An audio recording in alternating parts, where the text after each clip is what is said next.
Okay, good morning, good evening, wherever you are around the globe. My name is Viola Riak, and I will be your moderator for today.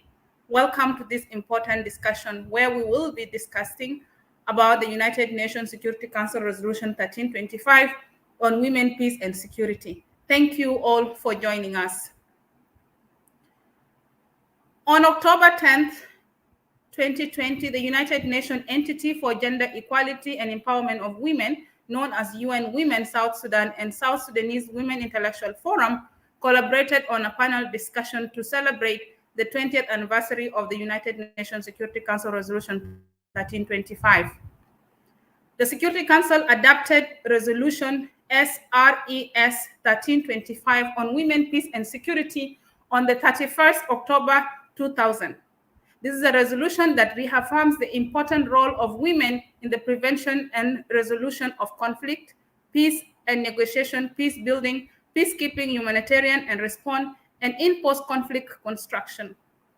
It also stresses the importance of the equal participation and full involvement in all efforts for the maintenance and the promotion of peace and security. Resolution 1325 urges all actors to increase the participation of women and incorporate gender equality perspectives in all United Nations peace and security efforts. It also calls on all parties to conflict to take specific or special measures to protect women and girls from gender-based violence, particularly rape and other forms of sexual exploitation and abuse, especially in the situation of armed conflict. Now, before we start our discussion, I would like to briefly introduce our panelists of today. Now, in our panelists, I'm glad to be joined by Honorable Mary Achan, and in her absence, I will introduce her. She will be joining us shortly. Mary Achan is the first Deputy Speaker of the Revitalized Council of States. She graduated from the University of Juba, Bachelor of Science, Honors of College of Education, Biology and Chemistry. Currently, she's enrolled for her master's degree of Environmental Management at University of Juba, School of Natural Resources and Environmental Studies.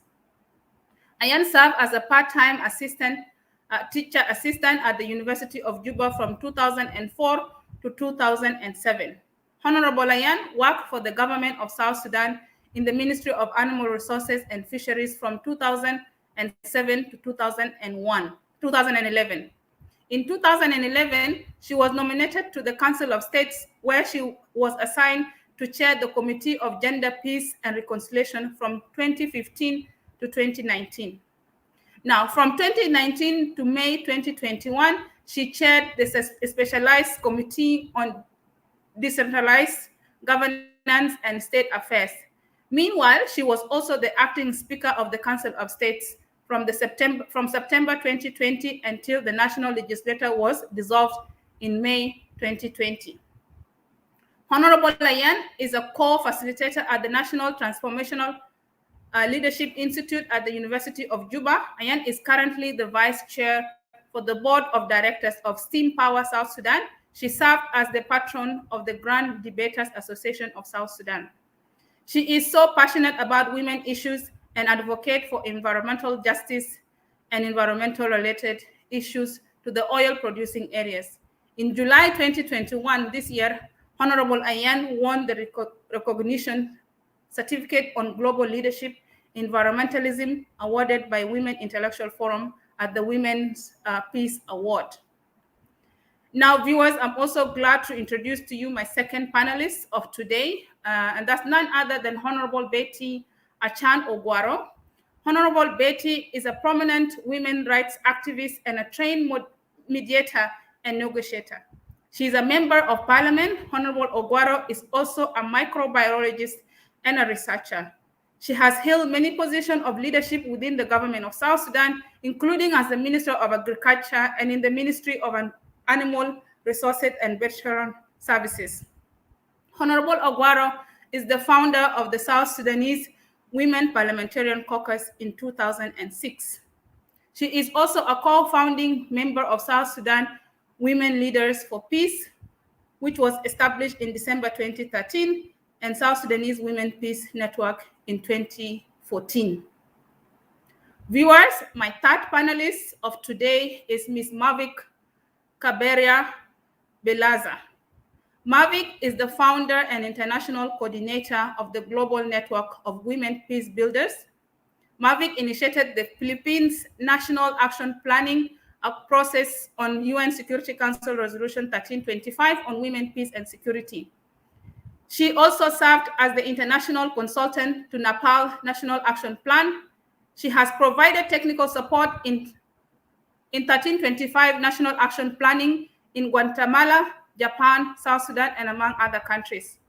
She's pioneered the localization of UN Security 1325 and edited the 2010. Now, she co-authored the book Costing and Financing 1325 and edited the 2010, 2011, and 2012 and 2013, including 2014 edition of Women Counts.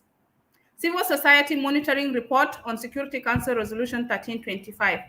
She also edited the publication Implementing the Locality, Inspiring Global Localizing the UN Security 1325 in Colombia, Nepal, and the Philippines, Sierra Leone, and Uganda.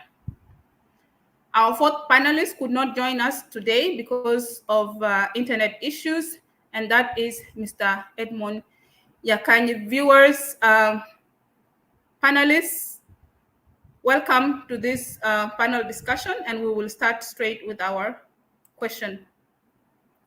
I will start with Ms. Mavak, and my first question will be, how did UN Security Council Resolution 1325 come about? And my second question is, this month, as you know, is the 21st anniversary of UN Security 1325. What are the gains women have made so far globally?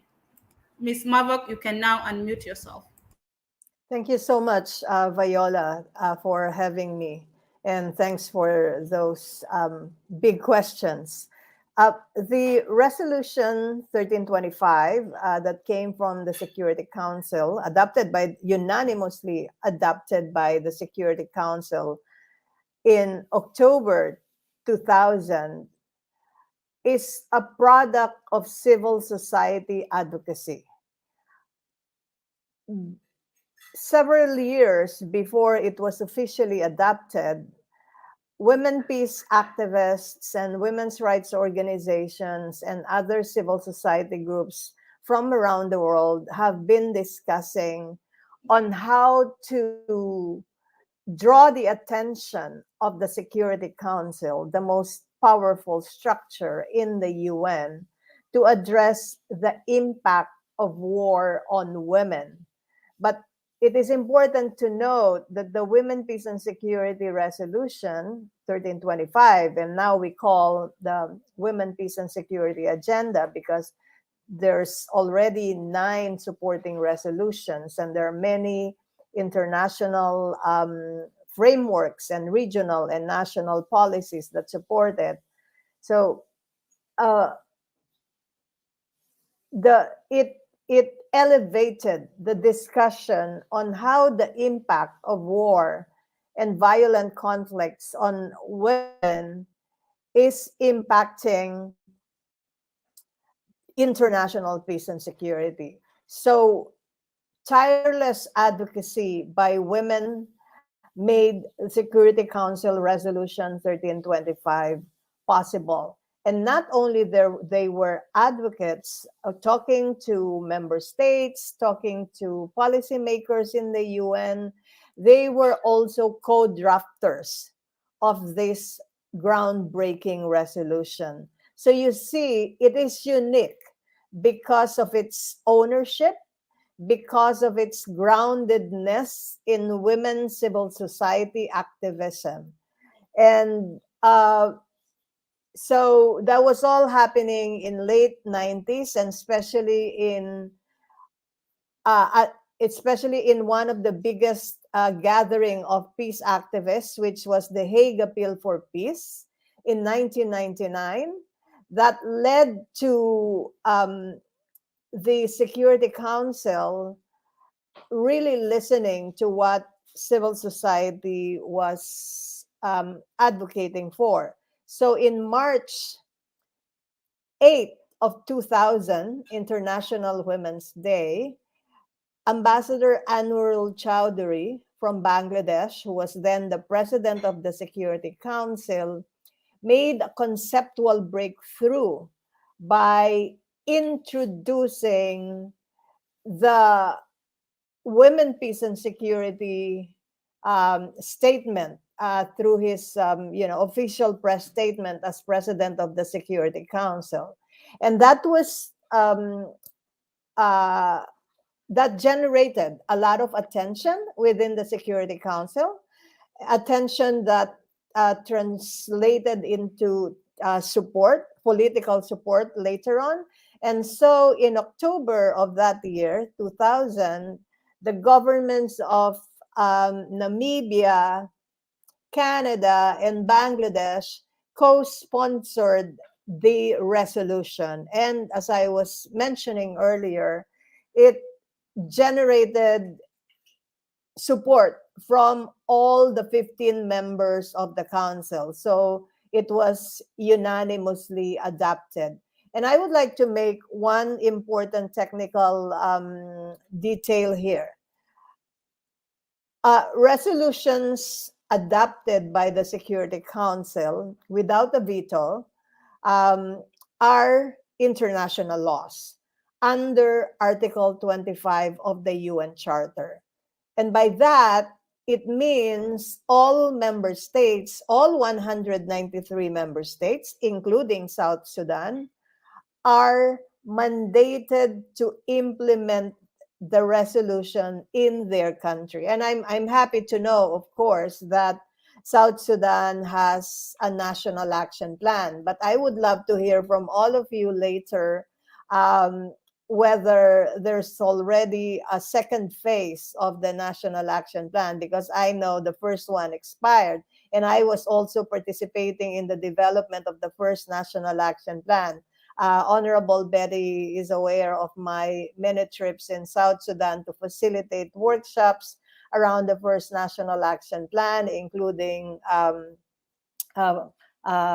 convening, participating in the convenings of different civil society, government representatives, and development partners in South Sudan to develop what was then the roadmap that led to the National Action Plan of South Sudan. So, should I answer your second question? What are some of the achievements? Yes, please. What are some of the achievements to Yeah, date? one of the the beauty of Resolution 1325, which also sometimes become its challenge, is that it's very broad. It's broad. It has four main pillars: participation of women in decision making, prevention of sexual and gender-based violence, and prevention of conflict itself, uh, protection of women and girls' rights, and protection of women and girls from sexual and gender-based violence, and relief and recovery. So it has four broad pillars which allow governments, regional organizations, civil society, the different UN entities to uh, shape it in a way that align with their respective mandates and contribute to the broader mandate of Resolution 1325.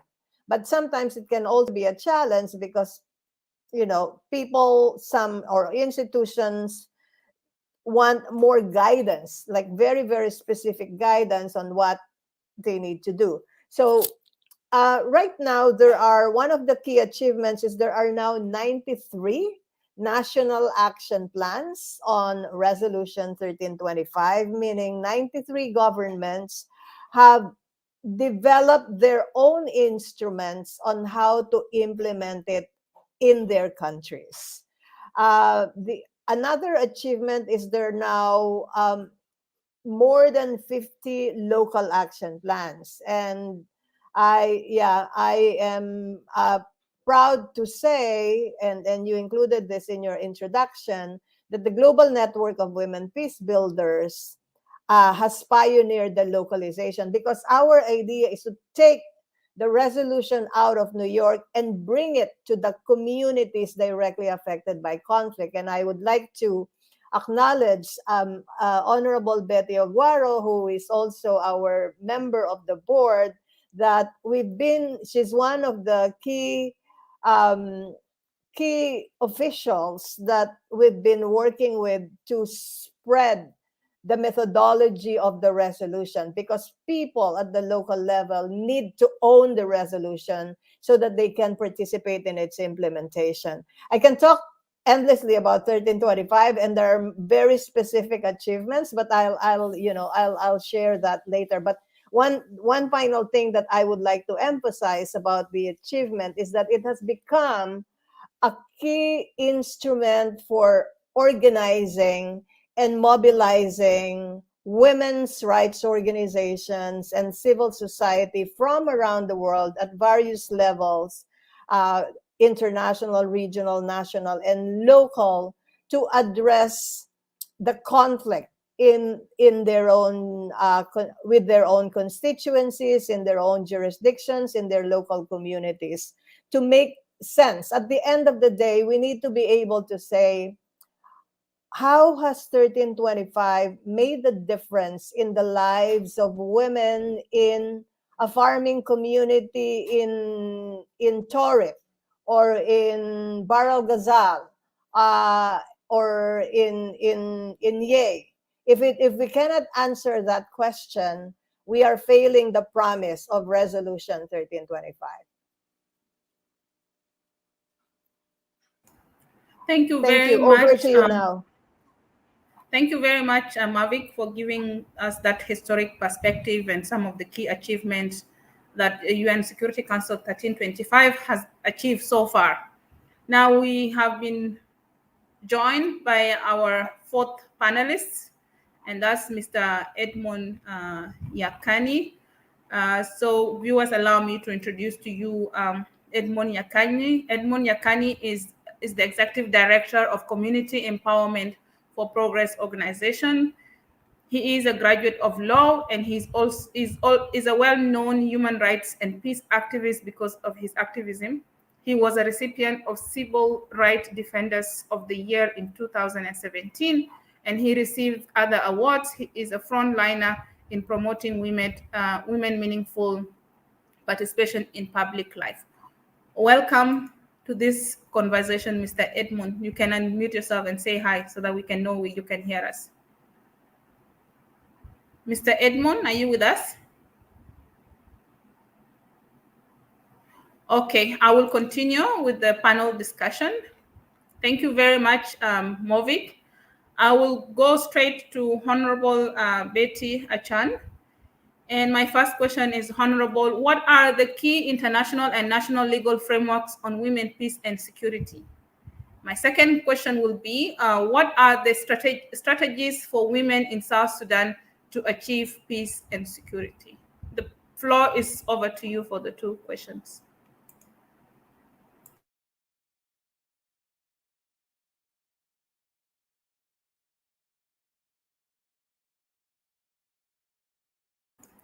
Honorable Betty, unmute yourself.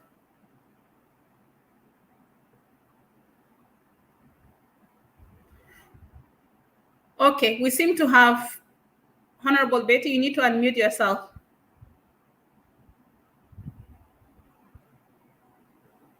You need to unmute yourself.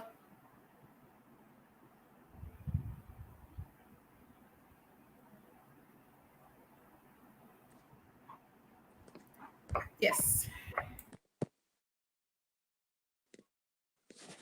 Okay. I was saying I did not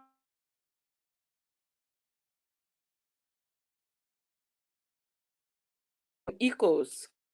Can you repeat the question? Okay, thank you. Let me So, Honorable Betty, my question are two, and the first one is, what are the key international and national legal frameworks on women, peace, and security? My second question is, what are the strategies for women in South Sudan to achieve the United Nations Security Council Resolution 1325 on peace and security? Over to you. Okay.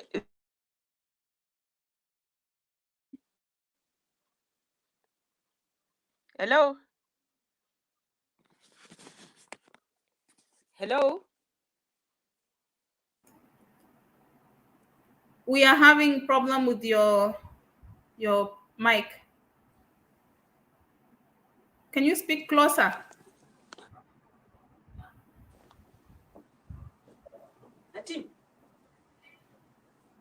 Okay, Honorable, I'll come back to you, but let me continue with Mavak. Mavak, I am going to come back to. So just let's continue our discussion on women, peace, and security, the UN Security Council Resolution 35, and maybe you being one of the pioneering this agenda. So what are the difficulties of achieving UN Security Council 1325 at a global level, globally, not just in South Sudan or Philippines or other countries you've worked in, but what are the what are the difficulties in achieving this agenda? Over to you.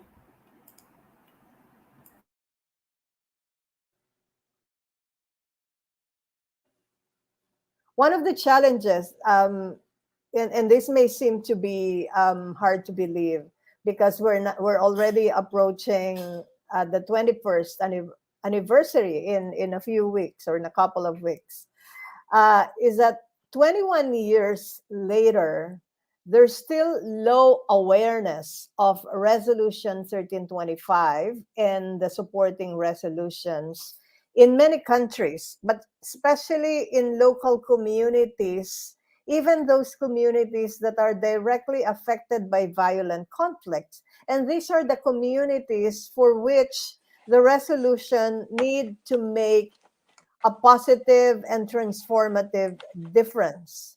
So, at the Global Network of Women Peace Builders, we have partnered with journalists A lot in of different countries. difficulties. Yeah. In journalists in different countries, to raise awareness, generate conversations, and encourage participation in its implementation.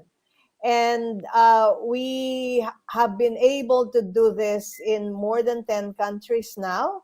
And to further encourage the media, and this is important to note, even the media who are supposed to inform bigger audiences are also not very much aware of the resolution. So we need to inform the information multipliers. We need to educate the educators. So we started a competition, media and women, peace and security competition in different countries. And we have been successful in generating interest from the media in Colombia, in the Philippines, in Ukraine, in Uganda, in Kenya, and many other countries. And we have winners in different countries, and we are actually publishing them on our website, stories of ordinary women on how they have applied 1325 in their lives and how they're using it to organize and mobilize in their communities. And this October, to commemorate one of our activities, to commemorate the 21st anniversary of Resolution 1325, we are launching a global competition. And I see Edmund here. Hello, Edmund. We've also worked with CEPO in the past to reach out to media in South Sudan to generate awareness, very broad awareness of 1325. And we still need to keep doing that.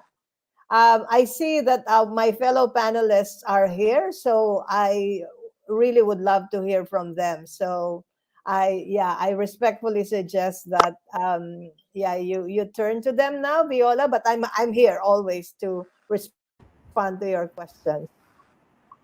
Okay, thank you very much, Mavic. We have back now Honorable Beatty.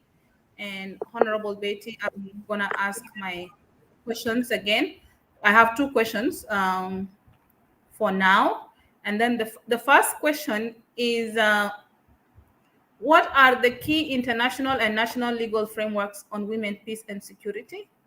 And my second question is what are the key strategies for women in South Sudan to achieve peace and security? Over to you, Honorable Betty. You can now. Okay, we have lost Honorable Betty. Okay, Edmond, welcome back. Welcome to this session. And I am going to ask you my first question. Hello. And, Are you hearing me? hello. Yes, I can hear you. I can hear you, Mr. Yakani. Okay. Now, Mr. Yakani, Okay, thank you. I'm gonna pause my. Yes. Honorable Betty, you're back. We seem to have a lot of internet issues with you. Did you hear my questions, my two questions, or should I repeat them? No, I didn't hear your question. Okay. Could you repeat the Let first me question, pause them. please? Okay. So my first question is what are the key international and national legal framework on women, peace, and security? The second question is what are the strategies for women in South Sudan to achieve peace and security? Now over to you, Honorable Betty. Okay. I heard the first question. I'm going to answer that. You will repeat the second question when I reach it, okay? Yeah, you're asking about the key international and national legal frameworks that the women can use to gain to achieve the 1325. Or there legal frameworks. From the international one, the first one women could use is the CEDAW, the Convention on the Elimination of all discriminations against women, which was adopted in 1979. And this convention tells all the states to adopt it, and once a state adopts it, the state have the responsibility of seeing to it that women are treated equally. There's no discrimination against them, and that they should ensure that in their acts, they should eliminate all forms of discrimination against women. And South Sudan actually adopted the CEDAW, I think it was 2014, when the parliament passed it. So South Sudan have the responsibility of meeting the legal frameworks of the CEDAW to see that women are treated equally, to see that there is no discrimination against women, and then to incorporate it in their equality bills. The other instrument that women can use is the Beijing platform. South Sudanese women were part of the Beijing in 1995. I was young, but I was part of Beijing. It was very exciting to see all the discussions. But now, the Beijing platform is another legal framework that the women can actually use because South Sudan is part of it, and they will be able to presence it. The other one is what we're talking about now, the 1325 legal framework. And Mavik was talking about action plan. South Sudan, yes, developed its action plan in 2015. It expired. And for the last 6 months, they've been reviewing it. So I'm hoping that the reviewed one will come back now to the parliament because the other one was launched without being brought to the parliament. So the parliament didn't put pressure on the government to put aside budget to implement the national action of South Sudan. This national action actually covers a number of ministries, and it is also being overseen by a number of ministries, including Ministry of Gender, Ministry of Agriculture, Ministry of Defense, Ministry of Health, and all the ministries that really promote women. So the National Action Plan is very important. I'm happy that they are reviewing it, but I would love to see it in the parliament so that we defend and pass it. A budget should be put on it to implement it. And the UN Security 1325, which we are discussing, has 4 very important pillars. And women can use these pillars really to see that they can progress themselves. And I'm sure we will be discussing that later, the 4 pillars, the prevention of conflict, the protection of women during war, motion or participation of women, and actually the participation of women in decision making. This is another legal framework that women can use. And then we have the recent one of the 2015, the 2250 resolution on youth, peace and security. There are many women who are youth, and there are youth who are perpetrators of war. So this is another legal framework that can be used to bring in peace and security in the country. Now, the latest, the 2019, is the accountability bill of the UN Security Council. So we should really pressurize the government to adopt also the accountability bill. And we want to see our government accountable. All these corruptions and loss of money should really be accounted for.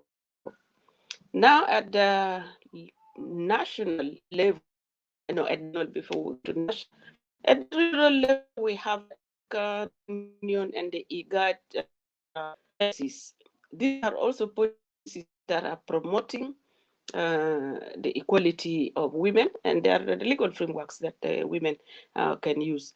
Then we have the Maputo Protocol, which acknowledges the experience of women in conflict, and we also to use the Maputo Protocol to promote peace and security and gains for women. Then we have the East African Gender Policy. East African Gender Policy is also the legal framework that we can use, especially women in South Sudan. We are within the East African community, so women can also look at the gender policy of the East African, and we have members of parliament in the East African Parliament that can also help to push it. At the national level, of course, the most legal one is now the RRCs, the Revitalized Peace Agreement, which is on course, and women can pick items and articles within the Revitalized Peace Agreement that promotes equality between men and women, and then that promotes women. Like when we look at the Chapter 16 or Section 4 that promotes the participation of women equally. I don't want to talk about the 35% because I think men are using the 35% to suppress women. Women should talk of equality and talk of equal participation within RRCs. And the Constitution of South Sudan also is backing up the RRCs. Then we have other policies, the South Sudan Development Policy, which was in 2013. It expired, but I think I see now the Minister of Economy, the Minister of Finance is beginning to look at it also when they are renewing their also the finance framework. And within Ministry of the Women should also push their women empowerment, because the RRCs has given a section where there's women economic empowerment, and the Ministry of Gender and Ministry of Finance are the implementers of this. So these are legal frameworks that women can use. Then we have the National Gender Policy with the Ministry of Gender. Then we have the National Action Plan, as I talked about. So these are the frameworks that women can use to really promote women, peace and security in South Sudan.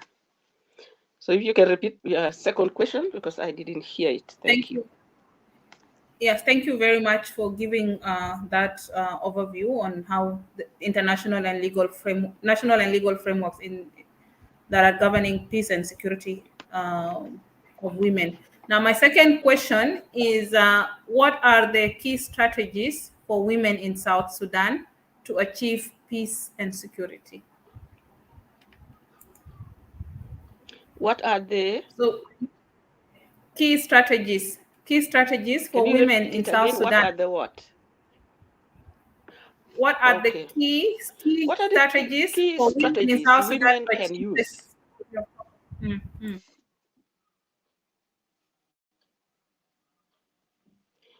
We have for many, many years been about key strategies that men can use, that they can promote the frameworks on women's security. One of the strategies, first of all, women should unite. Women should unite on the agenda of women. They can all speak language. They should all understand which are these key instruments that they can use. They should familiarize themselves with legal frameworks that are available. One, because you cannot begin to talk about yourself if you even understand yourself. And then secondly, now women should not take the steps of men. At the moment, men are talking about parties. Oh, I'm from this party, I'm from that party. The party of women is being a woman. So if women can agree that they would not bring the party politics when they want to discuss the women issues,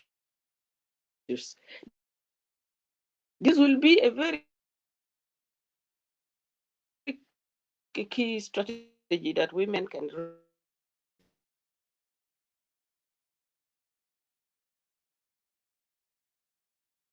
Thank you very much, Honorable Betty. You have talked a number of things. You have talked about the international framework.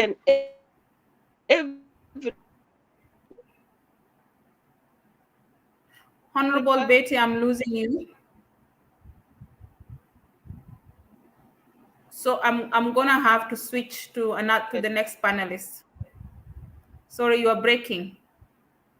Welcome, Honorable Achan. Sorry, we have already started with the panel discussion, and we have introduced you in your absentia. Now, let me go. Yeah, you're welcome. Let me go to Edmond Yakani. And Edmond, let me just ask you, what is your organization doing? Your organization, SEPO, is in the front line of two of the pillars of the 1325. On one, prevention of conflict and protection of civilians. Can you tell the viewers how your organization has done this and how do they relate to the protection of women during conflict? Give example from the field. Over to you, Edmond. Thank you. Are you hearing me well? Yes, your voice is loud and clear.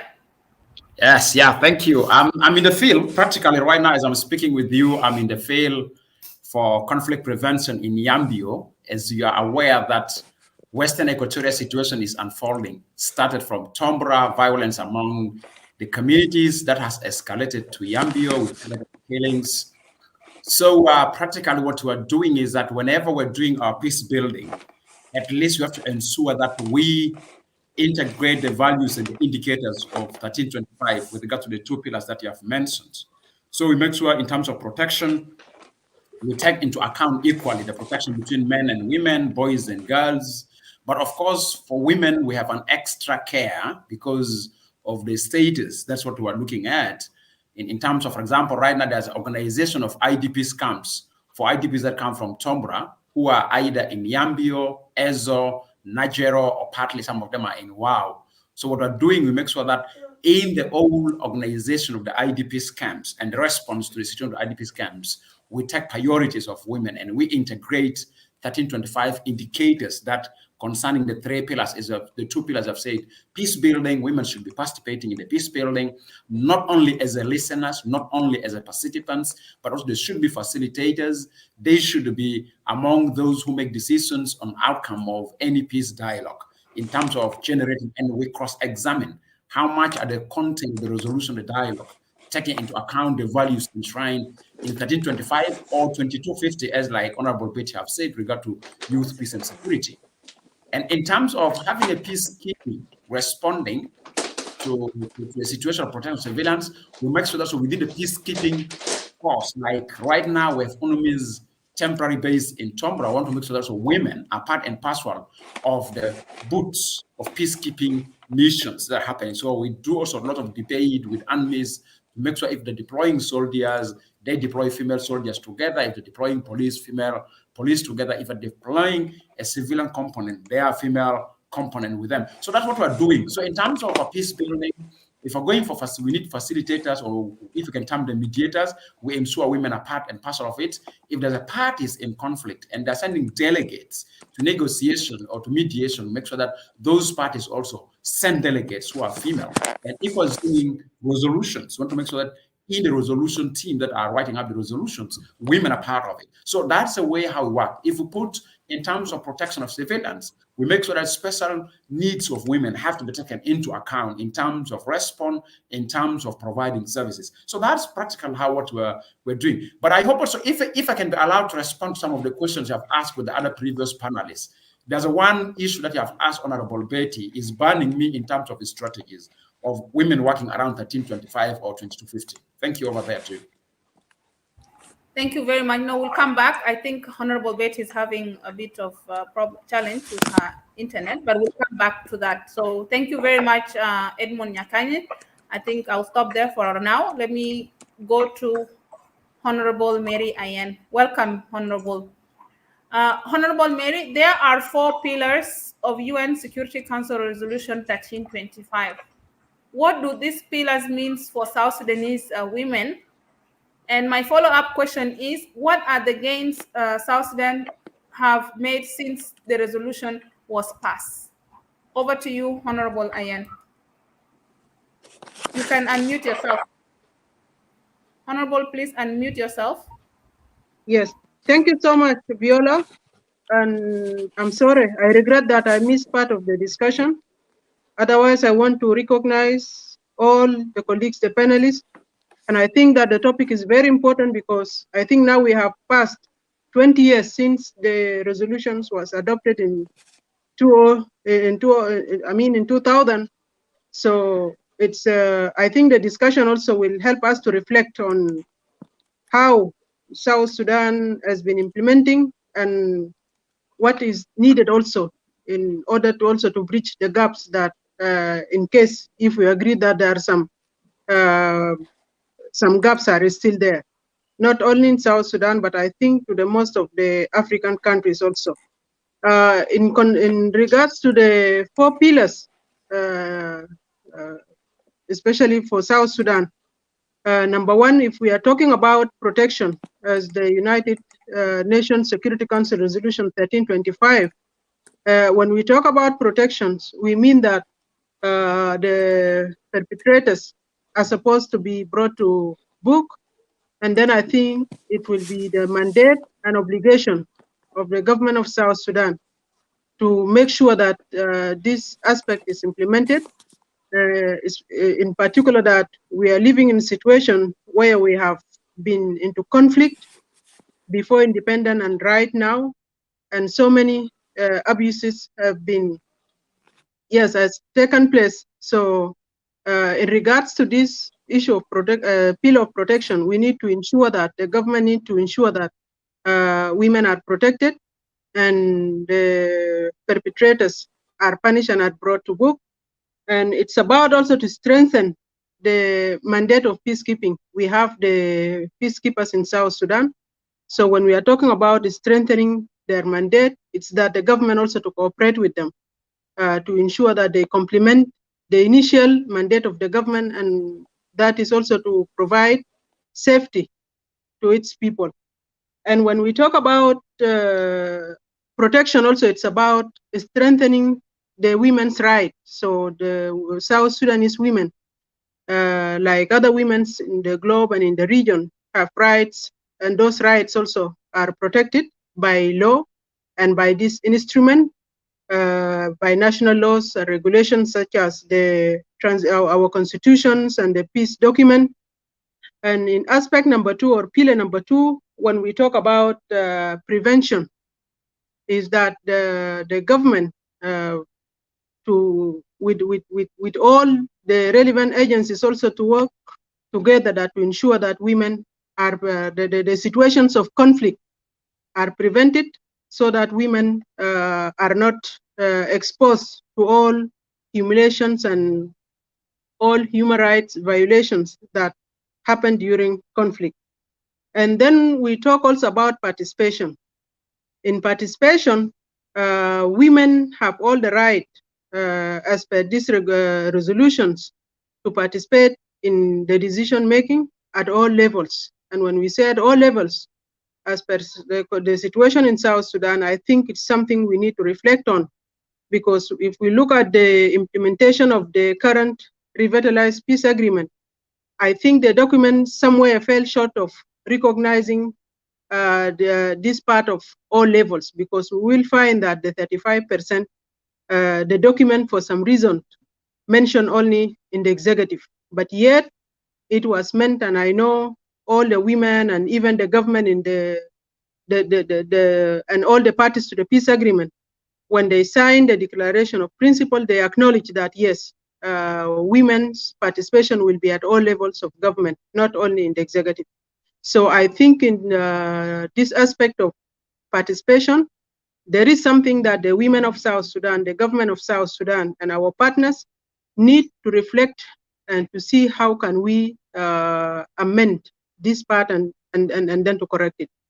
And in terms of participation also, for us as South Sudanese women, yes, I think we have made some progress. If we look at the women's participation in the revitalized transitional government of unity, that women are there. It is some progress, but I think the 35% is not well implemented. There are some parties who did very well, but some parties also fell short of implementing the at least 35%. For example, if you, in my institution, the Council of States, you will see that some parties like the SPLM-IO went to 45%, and yet other parties like the other political parties, their representation is completely 0%, that out of 8 women, all of them were men. And when you look at SOA, their representation is out of 10, it's only 1 woman, which means that they are only 10%. And SPLM was a bit less than the 35 also percent, but you will see that some parties did well. So when we talk about participation for women of South Sudan in regards to this, as the government is mandated also to fulfill and to implement these resolutions being part of the United Nations, I think, yes, there is something that we need to reflect, and women of South Sudan need to review their strategies, and the government of South Sudan also need to revisit its commitment so that it ensure that their commitments to women participation is fully implemented. And the fourth pillar is about relief and recovery. And in situations like our situation as the Republic of South Sudan, when we have been in this long conflict, we will find that humanitarian activities and in regards also to the situation of floods that we are going through, women are affected by conflict, and there is need for these humanitarian services. So in regards to relief and recovery, there is a need for the government to ensure that women also are part of these processes. They are part of the rehabilitation, they are part of the resettlement activities, and they are part of the post-conflict, where we talk about how to carry out this recovery from situations of conflict or from situation of some of these disasters. So I think also, yes, the government is trying its best, but a lot also needs to be done, where we need also the help of the peace partners, such as UNIMIS, where we need also the help from the development partners such as the UNDP. What did South Sudan gain from the 1325, the UN Security Council resolution? I think South Sudan we gain something, because when government, when we started and we did our national action plan, I think immediately the Ministry of Gender and other relevant institutions with the civil society and especially women groups tried to come up with strategies how to implement those pillars. And as a result, we can see that women are very active group. During the peace processes, we saw women were on the negotiation, were negotiated around the table, taking decisions with the rest of the parties. We saw them also as civil society, were acting as pressure group, and we saw them also asking also for the rights of participation and the rights also of being included to be included in the decision making. I think also the resolutions has affected also in even the policies of the government. Nowadays, if you are going from, it's like through the ministry's road, and you are going to Juba, at your right hand, just around the senior Mudiria, you will see the gender violence, the GVB code. And I've seen also in Juba, the juvenile court. There is also the mobile courts that were established. And I've seen also that the technical team for the Truth and Healing and Reconciliation Commission is also established by the Minister of Justice. Yes, they are part of the implementation of the current peace document, but I think all in all also the UNS means Security Council Resolution 1325 is considered, because in all these bodies we will find that women are part of the executive in these bodies. So I think the South Sudan is moving in the right way, but yet there are some gaps that we as women in leadership and as government also, we need to continue doing the follow-up and to monitor the implementation, that so that those gaps are eliminated and we ensure that the implementation is fully done as it was meant to be when the AU dedicated the 10 years, or the decade for the African women. And now even we are after 2020. So I think there is something for us to evaluate our situation compared to the women around the world, and even also our women in Africa.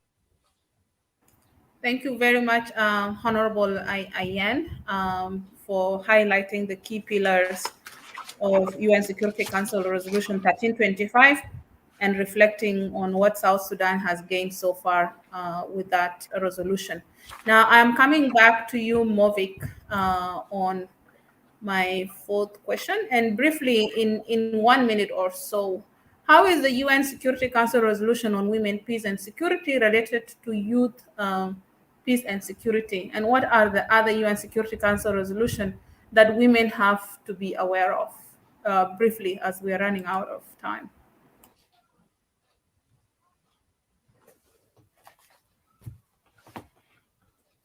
Movik, please unmute yourself.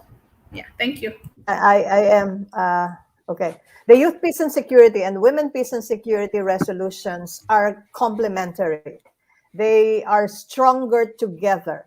And both of them call for the participation of women and young people in policymaking and decision-making on matters of peace and security at all levels. And our Honorable Representative Achan emphasize that at all levels of decision making and policy making. They are also both calling for the protection of women and girls' rights, protection of youth rights. They are also both calling for prevention of conflicts themselves, including extreme violent extremism and terrorism.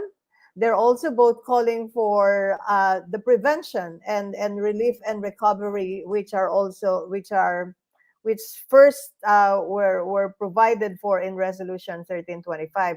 And we know that it is a fact that in most conflict-affected countries, the youth population is bigger than any age bracket in the population.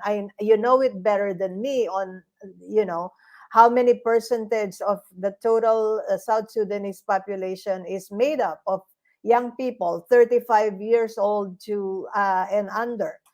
Same thing in conflict-affected countries like Afghanistan and Colombia and the Philippines. We have a very young population, and if you don't include that very critical sector, there's no way that we can effectively implement the Women, Peace, and Security agenda. So they are synergistic. They shouldn't be seen as separate. But we need to put in a lot of effort in their complementary implementation. Thank you very much. Yeah, so we viewers, you've heard that they complement each other, and all are focusing on protection, participation, and reintegration of women, and the other one is talking about on youth. Now I am going to go back to Honorable Betty. Sorry, I think we're having internet issues with your connection, but we'll catch up. Now, Honorable Betty, South Sudan developed the National Action Plan on UN Security Council Resolution 1325 in 2015, which expired in 2020. What achievement did South Sudan made in the implementation of UN Security Council 1325 and the National Action Plan? Now, also in the comment box, we have a comment from Susie Williams, and she's also asking how much funds has the government invested in implementation of the National Action Plan on UN Security Council Resolution 1325. Over to you, Honorable Betty.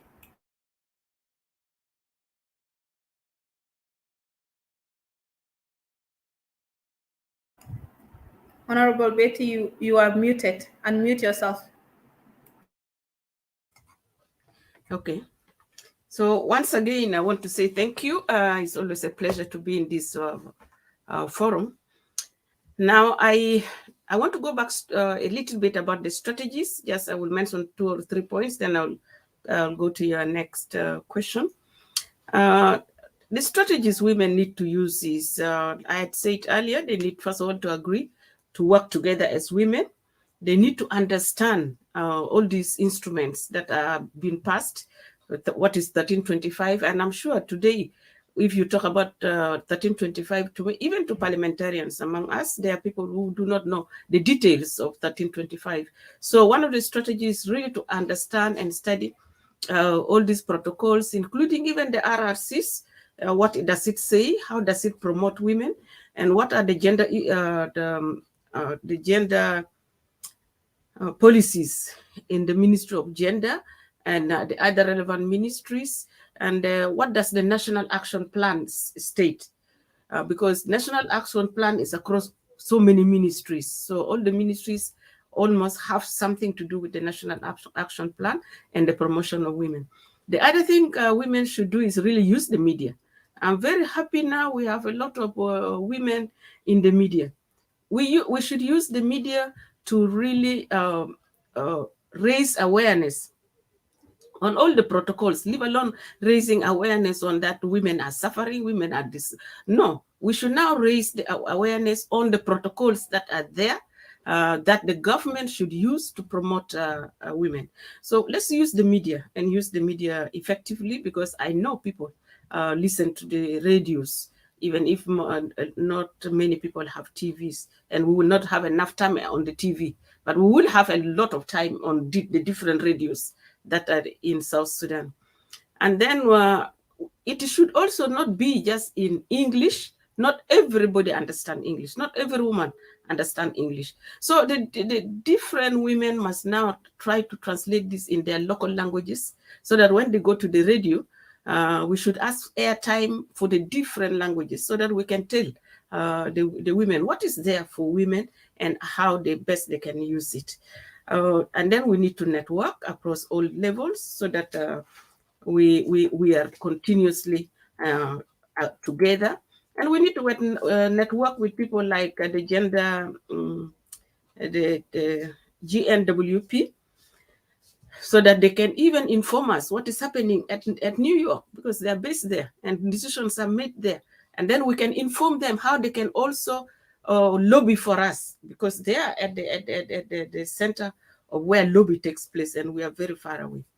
So now I should go to your next question.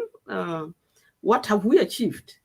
I think that Honorable Achan already elaborated very well what we have achieved, so I don't have much to add, but definitely women have become bolder. To me, I think the one major achievement is women have become bolder to speak. Women now demand spaces. Even going to the negotiate at the revitalized peace agreement, women demanded. They wrote to AU and said women are left out and we want to be part of it. So the AU actually invited some of the women directly. So they did not go through the governments. So the AU invited some of the women directly because the women spoke out. In the past, the women would be afraid to write to international community and say, we want to be part and parcel of it. So this is, to me, a very big gain. And how did this gain come about? Is because women have been updating themselves, have been talking, and have been saying, let's build capacity of each other. Let's build our capacities as women, because men, they don't consider an uneducated woman who has a certificate of education as educated. So we now need to educate ourselves outside the classroom also. So that is a big achievement. And also women are still continuing to campaign for some of the things that you heard Honorable Achan say, the courts, the gender-based violence stations at the police stations. Quite a number of them are there now, even at the smaller states. Now we have gender-based desks that women can go and complain. And then the numbers of the women representatives in the parliament have increased because women are pressurized. There are different parties to nominate women. We still need to do a lot, because what we have done is just a drop in the ocean. And it is only in the parliament that we really can see that the participation of women is being increased. But what about the other sectors? In the executive, it is being reduced. So it seems as we gain and then we again lose. So we need to keep pressure going. So the strategy is to keep pressure going, keep pressure going, pressure going. And we have to be consistent and continuous. In that way, we will gain more.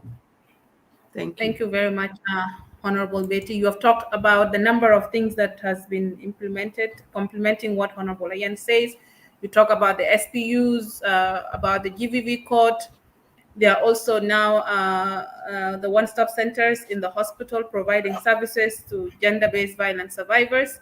And so it's a drop in the ocean, but we will get there, hopefully.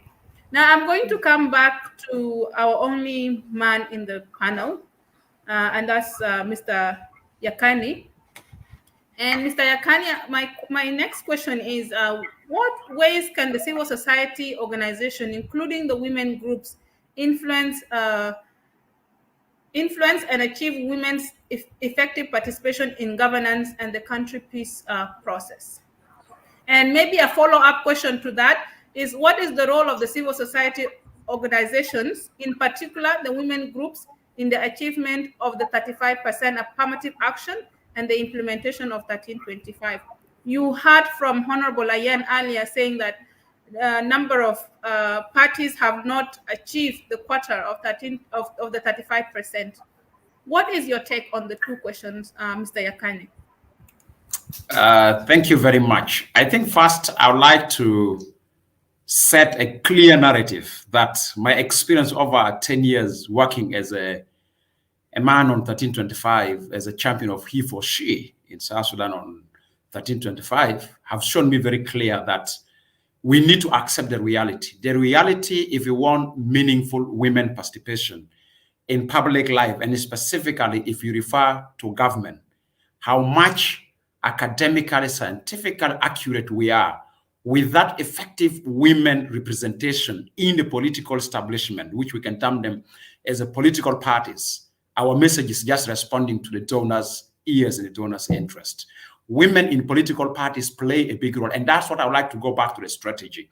Honorable Betty, who is a panelist with us here, she attempted to be a speaker of the national parliament, but SPLM structures in terms of caucuses dictate, even if you have a qualified woman than a man who is a carpenter, once the caucus said a carpenter have to lead, the carpenter will lead, besides well-educated women. So women's structures in political parties should be a target of our strategies. We should empower, whether we call it women leagues, whether we call it women wings, or whether we have parties that are female-led, because government is not headed by people coming from religious affairs or from academia or from the market. The most important thing is that government is established by women in political parties. So our investment on women in political parties will be the best strategy. If we want to really want financing the NAP, women goes to the parliament through political parties. In terms of questioning the executive wing of the government, in terms of responding to 1325 in its various aspects, women in political parties play a big role. So for me, our strategy should be that we have done much. My experience showed me that we have trained so many academia, so many female activists, so many, but we have not invested on women in political parties. Time has come for us to achieve what is called meaningful women political participation. Women in political parties is the best. As civil society, we can make all the advocacy, the lobby with evidence. The only thing we can attain is pushing the parties to agree to a resolution that we are ready to accept a minimum representation of women with 35%. That is what we did during the peace process when we were directly involved in the negotiation with the women groups. But now implementing that with regard to actual allocation of women to seats, it's become the role of women in the political parties. And women in the political parties are guided by the party manifestos. And unfortunately, in South Sudan, most of these parties are male-led parties, not a female-led parties. So for me, integrating the concept of 1325, 2250 into the manifesto of political parties should be our next target. Because otherwise, if political parties have no binding provisions in their manifestos that embrace 1325, 2250, actually, whatever we're doing will end up as academic books that will end up and will only respond to projects. So civil society were limited. We can only advocate for the parties to respond. And my sister, you're together with us in Cuba, quite Honorable Betty, Achan is here. We've been speaking from time to time, calling for the government to respond. And of course, if you call for government to respond to meaningful women participation, at the end of the day, goes back to the parties that bail out the government, like the revitalized government now bail out of 5 parties. So for us to really call for compensation of a female speaker in the national parliament, it was a tug of war. It's simply because there's a huge violations by the ruling party, the incumbent, that they couldn't respect 35% during appointment of ministers at national level, appointment of state governors. They compromise with that. But even if you have a qualified woman that you feel she's better than other women, but the party manifesto dictate on the male majority decision in the political parties on which woman they want. And sometimes you appoint women. This one. 2, in terms of allocating women in terms of meaningful participation, which type of leadership should women take in the government? So sometimes you're given ministries that actually are less influential in terms of shaping public decision. And those, like, for example, like Ministry of Gender is customized to be a women ministry and left as a donor ministry. When it comes to debate of national budget, is defense, is what, which now we have a defense. An example is we have lost a seat of Minister of Foreign Affairs, which is headed by a female. The numbers are reducing. So parties can quickly respond to 35%, but they will later on replace them slowly with male, and we start losing what is called 35%. What, as Honorable Betty have said, men is using 35% to suppress women, and I do agree with that. That actually 35% have been used to suppress women, so they can respond 35% now, but they can change.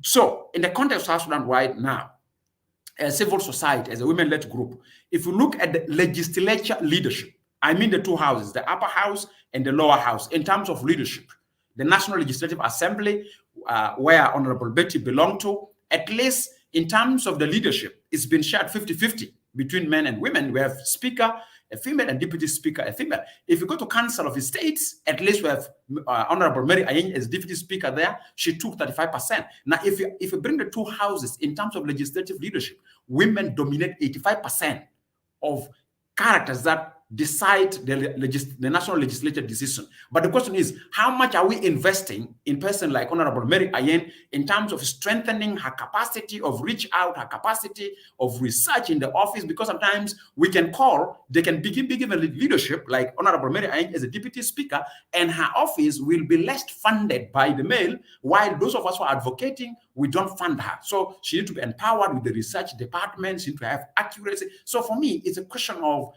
the political parties play an instrumental role for us to realize this 1325. So women in the political parties are very important. So as civil society, our role is that we keep advocating, we keep on writing reports, we keep on responding to evaluation activities or events like writing to UN Security Council resolution in terms of commitment of South Sudan. But if we don't influence parties, it's very hard for us to. And so in terms of the strategy that I've asked Betty, I really call upon that we need to now to invest on women in the political parties to really make sure that political parties adhere to 1325. That's what I'm saying. And secondly, as civil society, we need to back up women who have taken leadership. And specifically right now, we need to really stand behind Honorable Mary Achan in terms of research, data, because if it's a male government, if they want to undermine women who take leadership in influential position, then they decide not to finance. So economics, the dollar value around our advocacy on 1325 matters a lot. So 1325 is not only these events we're doing right now. We need to see that there's investment. There's a dollar value put into that, whether through civil society or through women in the political parties. Over there to you. Thank you very much. Thank you very much, Edmund. You brought out what the civil society can do through advocacy. Now I want to go back to Mary Achan, to Honorable Mary Achan, and briefly, and you also have a question from the viewers. Now, briefly, Honorable Mary, what role can the Parliament, both sides, the state and the National Legislative Assembly, play ensuring that the resolution is fully implemented in South Sudan? And an audience by name Angelina is asking, what is the status of the current NAP, which is under review? Or briefly, Honorable Achan, in 1 minute. Over to you. Honorable, okay. Unmute yourself, please.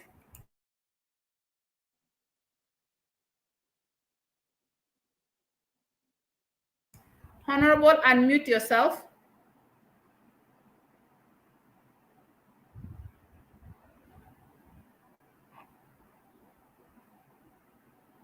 Okay, we have lost Honorable Achan. We will get her back. But let me go to Mavic. Now, Mavic, how is the traffic light system used to monitor the achievement of UN Security Council Resolution 1325? And just in the audience, someone is asking, I think Susie to be exact, what is the role of government in finalizing the implementation of UN Security Council through allocation of funds for the development and implementation of NAP? Thank you for those. Yeah, thank you for those questions, Viola.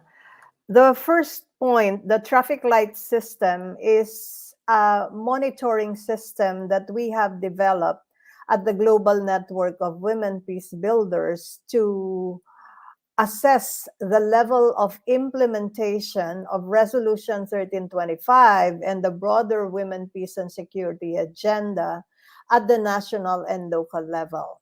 So we, along with our members and partners around the world, we developed a set of indicators. There are 10 indicators that look at percentage of women's participation, political participation, and participation in peace processes, again at all levels. And it also assesses the level of implementation of governments of preventative measures to ensure that sexual and gender-based violence are not only eliminated but fully eradicated. That is the ultimate goal. and at the same time, protection of their rights. So all of the pillars, so concrete indicators that assesses the level of implementation of the pillar. So depending on the figures, we use Excel, and the advanced version of Excel. Depending on the figures that will come up from the research, interviews, focus group discussions, document analysis, statistical analysis. Let's say South Sudan, it would show that the system will show that there's in the last year there's an increase of, yeah, I know 35% is still a very good question. That would probably give you um, uh, light green color. The color also adjust in its brilliance. Light green color for moderate progress. And if it's higher progress, the brightness of the color green, is further sharpened. But let's say indicator on percentage increase of cases of sexual violence. If it is high, the color red will flash. So how we see the alerts from the traffic light system, it applies to this monitoring system, and we'd be happy to share the methodology for anyone interested in South Sudan, civil society, UN entities, governments. And it explains how to gather data for each of the indicators. Now, on the question on financing the implementation of the Women, Peace, and Security Agenda, thank you for this very important question. And I acknowledge Susie William from our audience, who is our former Korowais Peace Building Fellow in New York.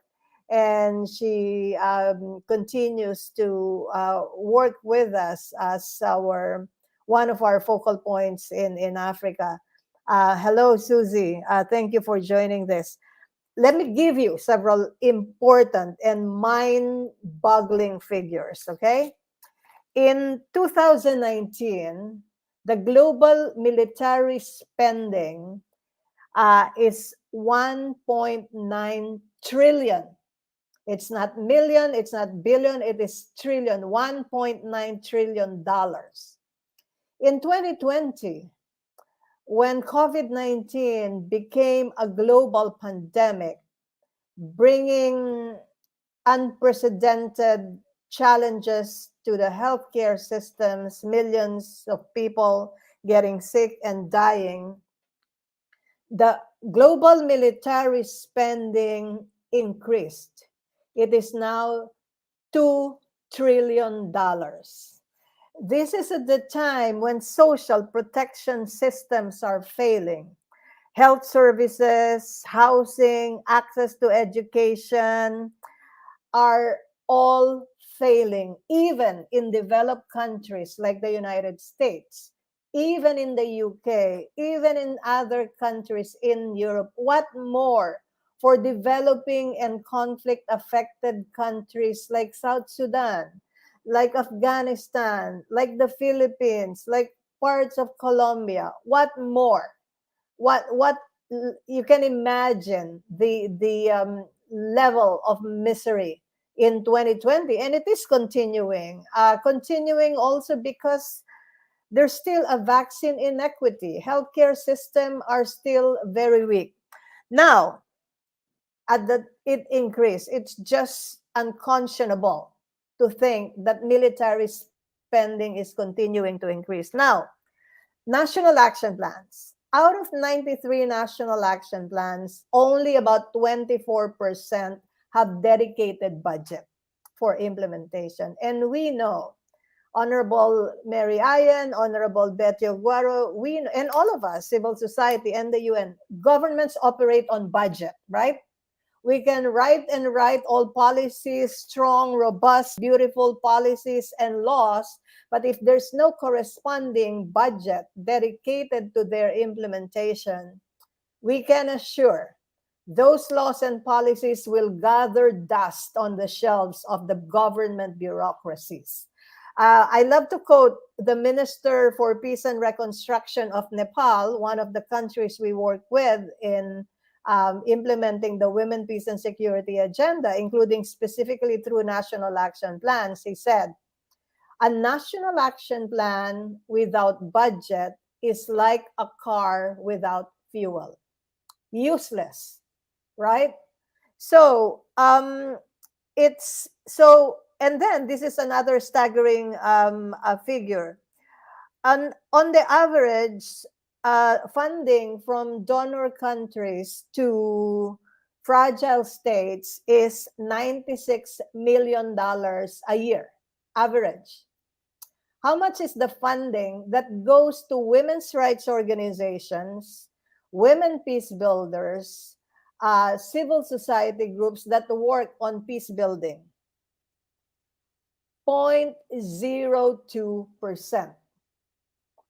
In all countries, in all fragile and conflict affected states. You can do the math. 0.02 of 96 million per year for all those countries, fragile states and conflict affected. So what are we doing? We keep knocking on the doors of the donors, and I am proud to say that I, representing the Global Network of Women Peace Builders, was one of the initiators of the Women's Peace and Humanitarian Fund. Honorable Betty knows about this. She was with us when we were in the formative stage of the fund. She was traveling to New York and advocating for, support from member states and the UN to establish the fund. So fast forward, it was established in 2006 after 6 years of hard work, research, advocacy, training, etc. And it now has about 60 million that is dedicated to women, civil society, and other NGOs who are working on peace building, especially at the local level. But that's still drop in the bucket, 60 million. And this is, again, for all of the needs globally, especially in conflict-affected communities. So that's what we do. We keep knocking on the doors of donors to say, give more money to South Sudan. They need to implement their national action plan. Give more money to Afghanistan and Colombia and the Philippines, etc. But we are also knocking on the doors of national governments to allocate budget for the implementation within their own national budget, because that demonstrates commitment, that guarantees sustainability. And you ask me why. We work in more than 25 countries now on national action planning and local action planning. And when we come to a country, I'm not going to mention them, who, all of this, a big announcement, media events about development of their national action plans, and then we return and we monitor the implementation after the first 2 years of the adoption. What's happening about implementation? Nothing. It was adopted and then put on the shelves. And when we ask why, they tell us, the governments tell us, oh, there's no more funding from this donor. There's no more official development aid, so we cannot implement. And we ask, what about the national budget? And we understand these are developing countries, but we really don't accept when they tell us we don't have money for implementation. When they want to buy more guns, to buy more bullets, to do whatever they want to do, they have budget. So we don't accept it when national governments tell us we don't have budget. So what do? Again, I'm emphasizing that we knock on the doors of the donor to support national level implementation in developing countries, in conflict affected countries, but we've also developed a training methodology on gender responsive budgeting dedicated to women, peace, and security to find several areas in government budget where they can channel and where they can make allocation for the implementation of national action plans and other mechanisms for implementation of the Women, Peace, and Security resolutions. Thank you. Over to you. Thank you. Can I Thank you come in? very much, Mavik. Can, Yeah, can I come I'll in? come to you. I'm coming to you shortly. Thank you very much, Movik, for highlighting the tracking tool and talking about how the governments can respond to implement the NAPs and what they need to do to be able to put funds for the implementation. Now, Honorable Achan, welcome back. And I had asked you a question earlier before you went. And Yes. let me just Yes. repeat it again. It is Let me okay. repeat it again. For time. Okay, so what role can the parliament, both the state and national legislative assembly, play in ensuring that the resolution is fully implemented in South Sudan? I have an audience by name Angelina who asked that the new NAP has been revised, validated, but it's been some time now. No updates on its progress. So please, Honorable Achan, if you can do it in 1 minute, it will be appreciated. Yes. Over to you. Yeah. Thank you so much once again, Viola, and I appreciate the questions both from you and from Sister Angelina. I think before I answer, I wanted also to emphasize what Edmond Yakane has mentioned concerning the actually what are those women assigned to position will do in their offices. I strongly agree with him that actually there is a need for us as women, the rest of the women, whether as women groups or colleagues in the parliament, and women also in the other women organizations, to look critically how can they support actually those women. Not because I'm there, but I think it is true that it is not about that we are only fighting for numbers, that we want at least the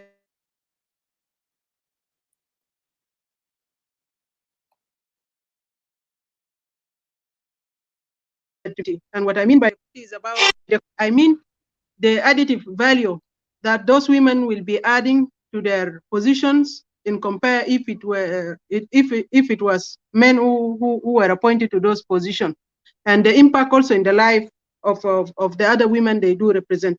So I think it is true that a lot also need to be done so that we ensure that the not only the quantity but the quality is also a crucial matter that we need to think about. Concerning what the legislature at the national level, the Council of State and the National Legislative Assembly, and at the state levels, I mean the State Legislative Assembly, I think there is a lot that we need to do to ensure that the UN Security Council Resolution 1325 is implemented.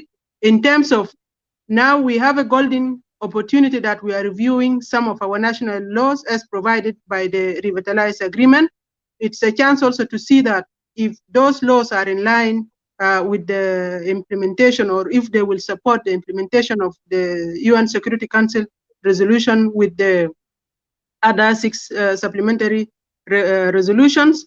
And we need also to efficiently and effectively do the oversight role so that we ensure that the laws that we have already, we have very beautiful laws, but the enforcement and the implementation is an issue, so that the legislative bodies also have this mandate of making a proper oversight to questions and to report on the implementation of those laws, that to ensure that the implementation is done very well. And also, I think we need also to lobby and to network with the relevant authorities so that to ensure the funding and the activities and the programs, whether proposed by our National Action Plan or as a result of the resolution itself, that are funded.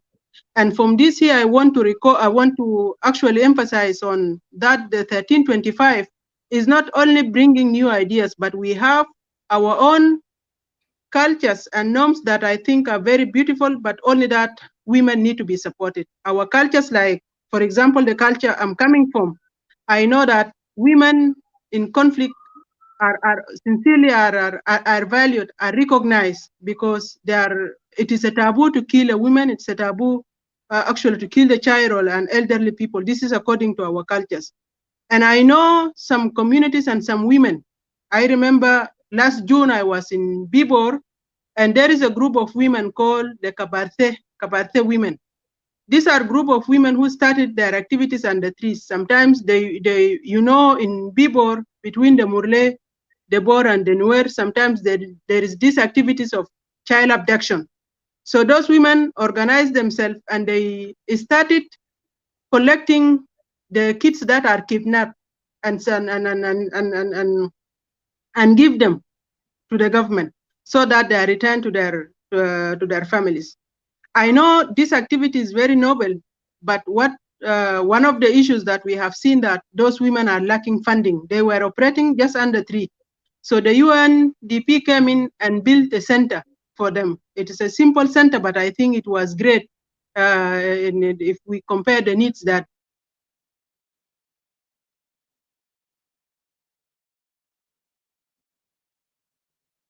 they can meet. So such initiatives and many others are there, actually need to be supported. And in regards to, I wanted also to add on the achievements that the government had done, things that I think that we did not mention. We wanted to talk about I wanted to talk about also, sorry. I wanted to add that yes, a lot have been done, but because of lack of funding, we feel that there are some activities that could be done better. And some of this achievement is that we have some women even at the level of the international community. I know, like Professor Pauline is a member representing issues to do with the IDPs at the UN. So there is one of these committees. And I know we have some sisters now at the IALA, the East Africa Parliament, like those of Dr. Anne Ito and many other 2 sisters representing us in the East African Parliament. I know, yes, this was a result of our demands that we need to support the implementation of the at least 35%, which is also, like telling that we are implementing also the 1325. So I agree that as parliamentarian, we have a lot of role to do that to ensure that the resolutions is implemented. Okay, and where is the status of the current the new NAP? Briefly, in maybe 2 seconds. Yeah. Well, that question is good. Yes, I forgot to answer. I know the NAP was meant. The time has elapsed already because it was meant from 2015 to 2020, and I know that the Ministry of Gender, Child, and Social Welfare has done the review. Was it last year or early last year? Or 2019. But I think because after that the Parliament was dissolved, we did not do honestly. Up to now, at least I myself is one of the things that I need to do. And even when this session was proposed, one of the proposals I made, I wish that Esther Kiri was one of the panelists, because she's very knowledgeable about actually the process, being the Undersecretary for the Ministry of Gender. But I know that the review was done, but already the time that it was meant for the year 2020 has already passed. And there is a need, yes, for us to follow up with the Ministry of Gender, so we know now what are we going to do after 2020, and considering the gaps, because I attended the activity when we did the validation here in Juba. Thank you. Thank you very much, Honorable Ian, for that update. Viewers, yes, we will sorry. excuse. Yeah, sorry. During the validation, we mentioned that in some aspect, in regards to the 4 pillars, some areas we have done well, but in some areas that the government actually need also to push ahead, such as if we talk about the area of participation, we are doing good, but areas to do with protection, where a lot of reports on issues to do with violations of women's rights, and areas of prevention also, that this where actually huge work also need to be done. And in terms of women, because when we talk about this, we talk about the women, even including women in the organized forces. As a result of some of this validation, I remember that we raised concern that in the army, we are not seeing, and in the police also, we are not seeing women being promoted also to high ranks. So I think these were part of the validation reports that we have done. Thank you very much, Honorable Ayan, for elaborate points. Now, viewers, we want to excuse Movik. She has other engagement. Movik, just before you go, you have seen the challenges we are facing in South Sudan, and you have seen a number of challenges being faced globally. What are some key concrete recommendations for the implementation of UN Security Council Resolution 1325 in South Sudan before you knock off? One of the opportunities that I see in South Sudan is the reconstitution of the parliament. For example, you have new parliament members, and I know from my various conversations with Honorable Betty and other partners in South Sudan that this would be a great opportunity to have conversations with them, to have dialogues, and really generate support from the new parliamentarians and others in government. It is in our best interest, collective best interest, that we work together in implementing the resolution. As even though we have civil society members in South Sudan, and Honorable Oguaro is our board member, our role as global network of women peace builders is like everyone else in the international community. We can only support. We can only contribute as you yourselves have dialogues. And I know a few months ago, you had a very successful national dialogue. It is you who will create the changes. And we're happy to, we are privileged to be working in different parts of the world, and we can show you experiences that have worked and also experiences that have not worked, because it's important to draw lessons, right? And we can also support you in identifying potential donors to specific programs that you have in relation to the implementation. Our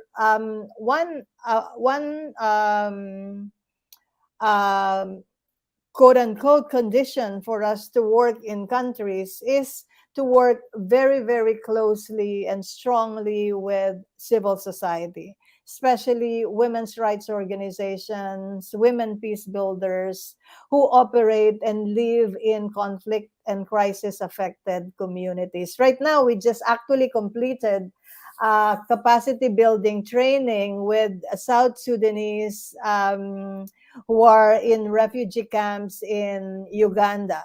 It's actually a continuation of a project we had with young women in Yei and in central Equatoria. And many of them, especially those who are from central Equatoria, have fled and are now in the refugee camp in Uganda. So we were continuing the leadership and peace building training with them, wherein we also incorporate humanitarian action components. So working together and tapping on our expertise, on our strength, on our resources, is really a very potent implementation strategy for the Women, Peace and Security agenda in South Sudan. Thank you so much for this opportunity. I'm very honored to join you in this conversation and look forward to more. Thank you very much, Mavic, for joining this discussion and sharing your vast knowledge with South Sudan. Thank you, and yeah, we will excuse you. Thank you very much. Yeah. Now, I want to come back to you, Honorable Betty, and I think I will just because of time, I will combine my two last questions, and one is, how do we engage and influence men, not only to support the advancement of women at all levels, but to also become champions to promote and better protect the status of women in South Sudan? My second question is, what challenges does South Sudan face in relation to ensuring that the full adherence to ensure the 35% affirmative action is implemented, and then the implementation of UN Security 1325? And what are your recommendations in moving forward? Over to you, Honorable Betty. I know it's a lot to handle, but you can do it.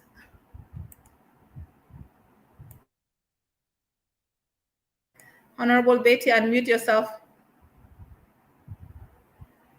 We can't hear you. Unmute yourself.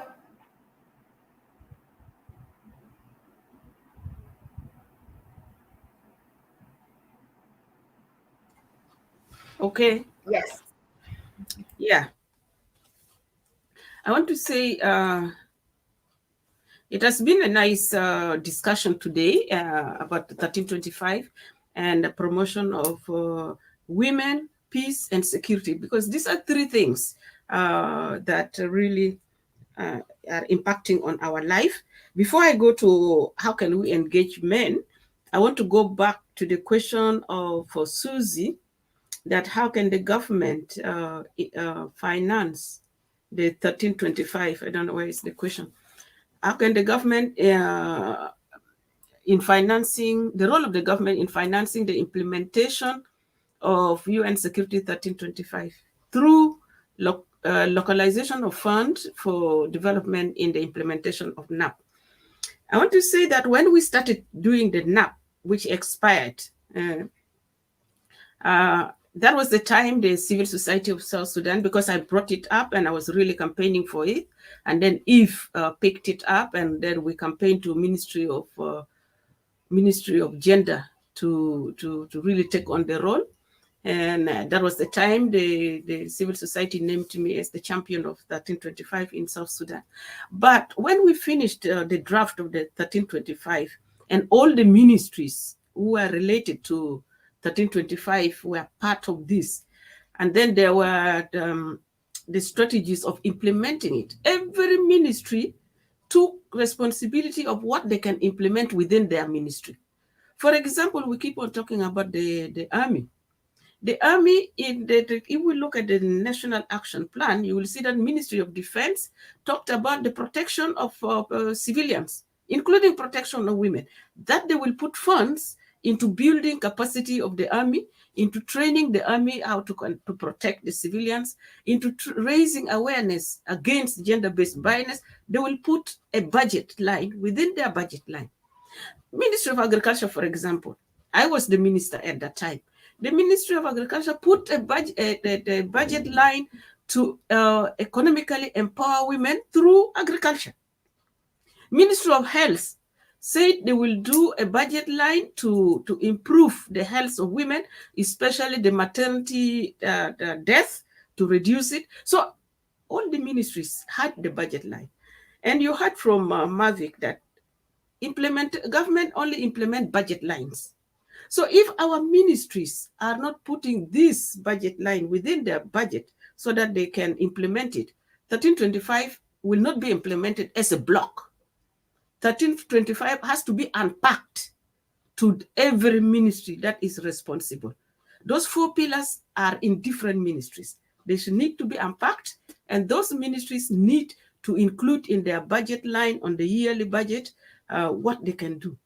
If we can do a little every year I'm sure in a few years' time, we would have really managed. So that is my answer to Susie. The government can only implement it if the various agencies put it within their budget line. It cannot be left to Ministry of Gender because 1325 or NAP cannot be implemented as a block. It has to be unpacked. And then unpacking it, it means every ministry takes responsibility. Now, how do we engage men so that we can have the implementation of the 1325? I'm very happy that we have a very few men, but very active, like Edmond Yakani. We need to engage more Yakanis who can campaign with us for the implementation of the 1325. We live in a very difficult society because it is a patriotic society. To break that social norm of men of South Sudan, that they should look differently, yes, it'll take time and it takes energy. So we need to put that energy to build more men that will talk about the implementation of women, peace and security. Because if there is peace in the country, it is not all about women. It's about peace in the country. If there's security on women, it is security on the family. So it is security in all. So I think women now have to step up, whether they are women, civil societies, whether they are women in the parliament. And I think parliamentarians have a lot to do here because a lot of things come through the parliament and we are not united to stand for certain things. We still have part of us in the parliament who think that the society norm should go as it is because, oh, this is things for women and these are things for men. We need to break that. So we need to campaign and build more men that can support us, that can talk about the women, peace and security because it is about the country. But what are the challenges that women face? One, I have already said, one of the challenges is that we ourselves as women are a problem because we don't see it as a problem of women. We see it as a problem of the customs and that we should leave the custom to take its course. So we should wake the sleeping dog. No, the women must now begin to say, no, certain customs which are good, we will promote. Certain customs which are not good, we must change it. And if we can change it for the good, yes, we need to change it. But then we have to educate ourselves, what are these customs which are good that we really need to promote? And which ones are bad that we need to campaign for it to change? Men of South Sudan, Yakani has already really elaborated. They are holding South Sudan by the bull's horns and the women are holding the tails. Let's now twist the cow around. Can the women hold the horns and that the men to maybe hold the belly and the tails? These are difficult tasks, but tasks that women can really achieve if they put their hearts to it. So we need to change certain settings through the parties because South Sudan now says it rules South Sudan through the parties. So let us now step up our activities in the parties. We have to volunteer to be on those committees in the parties. Because if we leave the parties to select, they will select the women they know and only few.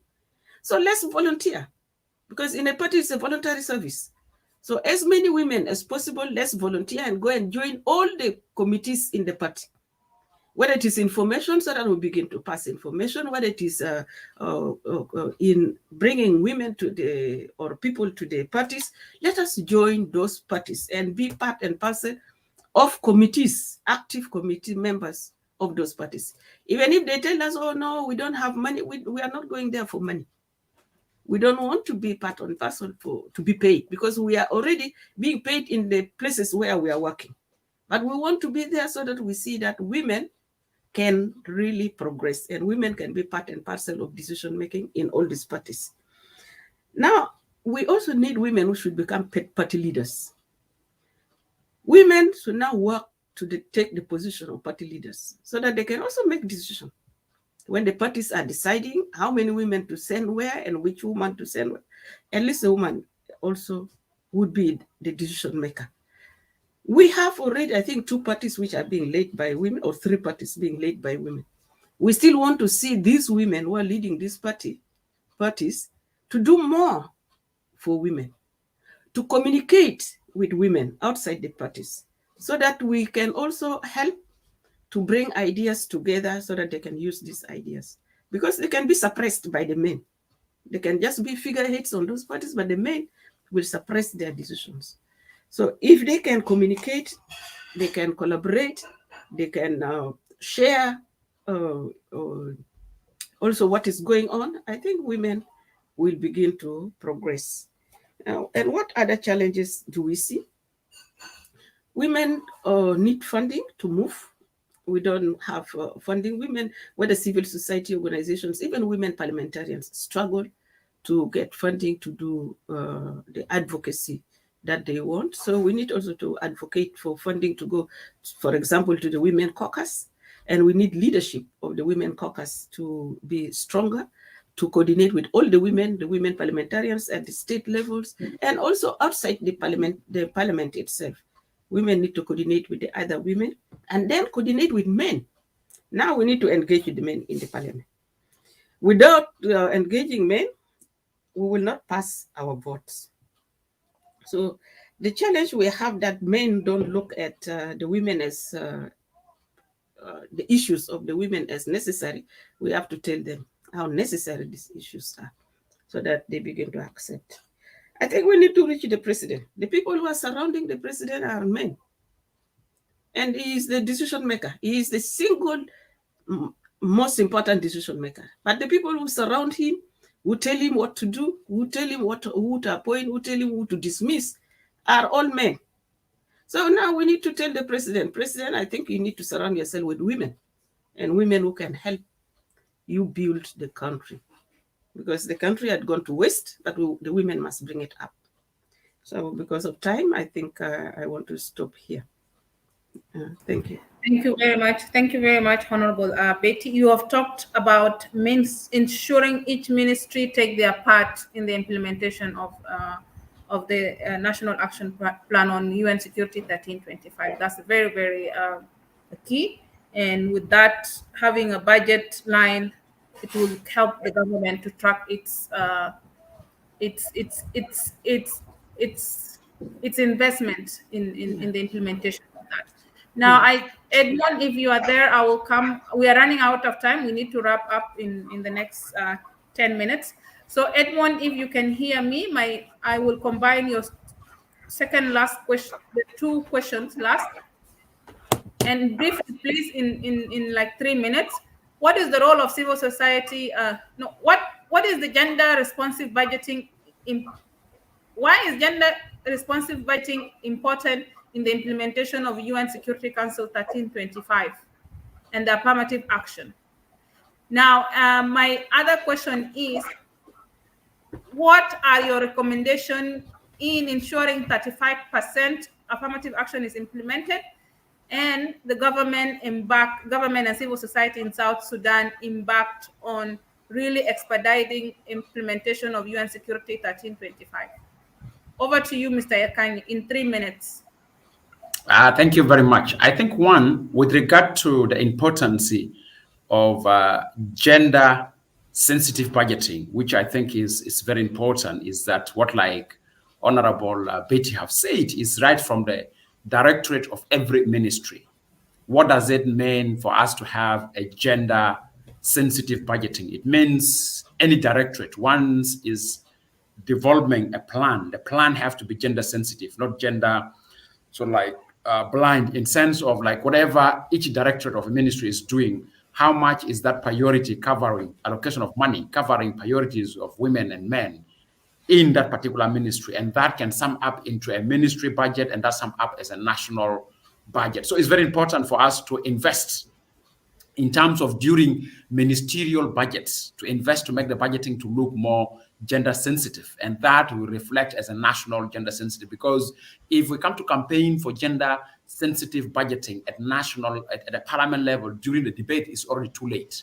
It start from the ministry, it start from the directorates. And even we shouldn't be blaming ministers. We should be blaming also technocrats like directors, Department of Budget and Planning. How much are the people who are responsible for the department of a ministry on budgeting and planning are gender sensitive? Because sometimes they tend to prioritize money that undermine even needs of women. So for me, budgeting and gender-sensitive budgeting does not only start when we're already in the parliament or in council of ministers during the readings. No, it starts right from the initial stage at a directorate level, at a ministry level. So because if they do that, if they don't do that, then what Honorable Betty say is the truth is that we'll miss it. We'll never get it completely.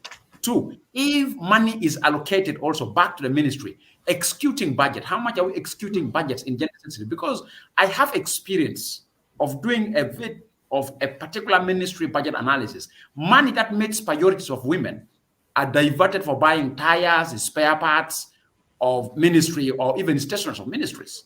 And these are budgets that are supposed to respond to specific women needs. So how do we monitor execution of budgets once it's approved by the parliament and by the government? It's not been executed by the ministry. How much are we following that the execution of budget is also gender sensitive? Because I've seen cases where budget execution elements that respond to women is diverted for buying either spare parts or donation of a particular leader to a funeral of a particular renowned politician. So why do we take money that is meant for priority of women to pay for condolence of a late renowned leader? You have that. That's off. We don't need to put money that we divert from ministry for the funeral of late because that particular budget items respond to women priorities. That's one thing I'd like to say.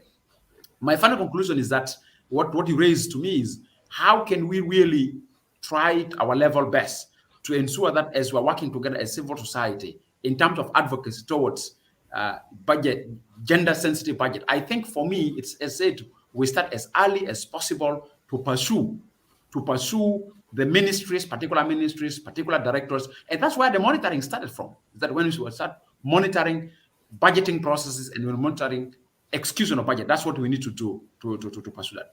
In terms of the government, for me, is reporting. I think my recommendation will be the best. Let us have a national report on the status of execution of NAP Struck 1325. If we don't have a national-based report, and that this national-based report is debated by Parliament, we are missing the target. And that's why I do agree with Honorable Betty Oguaro that the 1325 should not only ending up as an NGO document where you validate, you review, you validate, and you go with it as NGOs say, no, we have validated and we have reviewed the National Action Plan. No, NAP have to be taken to the Parliament and have to be endorsed by Parliament so it becomes a legal document of the nation for holding the legislative structure accountable. And actually, for me, I'll advocate that we need to check the Committee on Gender, the Committee on Human Rights, other committees on security, how much at the level of the committee, in debate of the particular committee in the Parliament, is taking into account provision of NAP. So without endorsing NAP at the Parliament level, without having parliamentary readings on NAP, it's very hard for us to integrate NAP priorities into the budget. So for me, this time, my message, my recommendation is that as I'm aware, it's been reviewed, it's been validated, it's quiet now because it's not endorsed by Parliament. So for me, let Honorable Betty, who is here, Honorable Honorable Speaker, again, table a motion in the Parliament that NAP should be endorsed by Parliament, and that gives us as civil society a full strength to start questioning the budget and start questioning reporting at national level to the national parliament on where are we. And that may lead us to have a commission on gender or a commission on affirmative action, a commission that will be responsible to ensure that the state commit itself and we have report. So why should we only respond to UN Security Council report calls, but don't have a national report calls? So for diplomatic purposes, it's easy. You can organize meetings, rally, and they can take even a fake report and present to Security Council that this is the status of implementing 1325, NAP, and affirmative action in South Sudan, while at national level, we don't debate. And that's why I'm interested at this time, whether we have the United Nations Commission at New York level on 1325. When our government is going, they should go with the report that actually is endorsed by Parliament. Because we have lied too much in New York during the status of commission on women. It's that you can craft any report from civil society statistics and say, we as a government have done this. No, but while in the budget, we're not doing that. Or while in the budget, if money is allocated, is used for buying spare parts. Thank you very much in terms of my response. So thank you. Over there to you. Thank you very much, Edmond. You have mentioned a very critical point that the government must report to UN Security Council on the progress that has been made. That's very good recommendation, and we will keep monitoring that.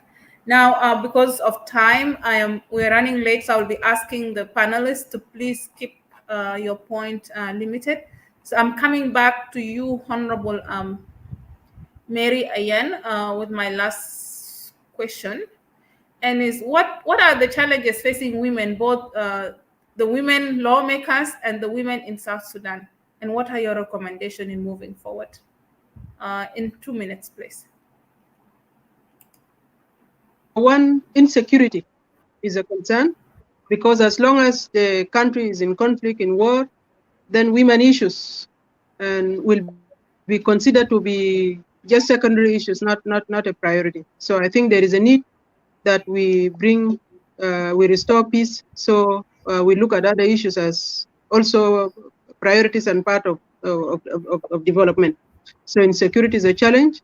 I look at the issues to do with technology also, like the way you are looking at how are we suffering, just to link to this debate, and the same also to link to other technology, maybe at least to those who can use it. But I'm not talking about the rest of women at the grassroots, because even it is not known to them. But I think to some of us also is a challenge. The way we networking, there is challenge. In coming to some of the funding, it has been Edmond and Betty, Honorable Betty both of them talk about it sufficiently. So I do agree with them that we need to have special funding to ensure that those activities are implemented. What I can recommend, I think, number one, the Ministry of Gender and Child Social Welfare is considered to be women institution, and maybe that is one of the reasons that it is less funded. So I think it is a high time to engender this ministry, since gender is not women alone, it's both men and women. So if this ministry also can be led by a man, equally like when it's always given to women, and then we can replace it also with other women to be given to a woman, then I think also those men will be lobbying, and they will look at the importance of the activities that are supposed to be done by this ministry. Number two, I'm looking at that we need to bring what is on books into the ground. I'm talking about implementing the resolutions and being just things that are written on papers. We need to implement them. And by this, I mean that, like, if we talk about raising awareness, then building capacity of women and the population, then if when you give skills, I think there is a need also to see how can those skills be turned into practical things that they do. I know that being facilitated at the National Transformational Leadership Institute, I know Honorable Betty is also, we do those facilitations, and we give a lot of skills to women on issues to do with